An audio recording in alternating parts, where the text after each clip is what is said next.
તમે વિચાર કરો, નાહી જવાના કહેતા કહેતા માંથી નાહી હોય. તમને ખબર નહીં હોય આ ગામ હે, ગામ હોય છે રામ હોય.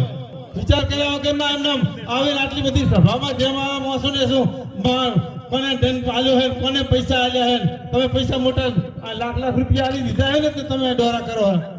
હવે આ તો હવે મારે ઘણું કેવું અને મારે ઘણું કેવું આવી વાતને આખી મારે ઘડી જીન બેઠો એક વાતને તો નકમાં સાટલી કરવા અહીં આવી જાય હોય. એટલે બધાને જો બે હાથ જોડીને વિનંતી કરો, જેનો છોકરો સારી રીતે બાળકને ઉછેરવું હોય, બાળકને તમારા છોકરાને શિક્ષણ આપવું હોય તો તમે ખુદ બધાય વ્યસનથી દૂર રહેજો, દારૂથી દૂર રહેજો. તમારા છોકરાને ભણાવતા હોય તો જો અત્યારે હાલની પેલેટીમાં આપણે ગામમાં માંડ હમખાયો હોય એક છોકરો માસ્તરની નોકરી લીધી, ખબર હે ને, હમખાવા માટે. હવે અત્યારે એના પાછળ એક છોકરો ડોક્ટરમાં થયો હોય, ખબર હે. હવે એના પાછળ અમે કાંતિભાઈના છોકરા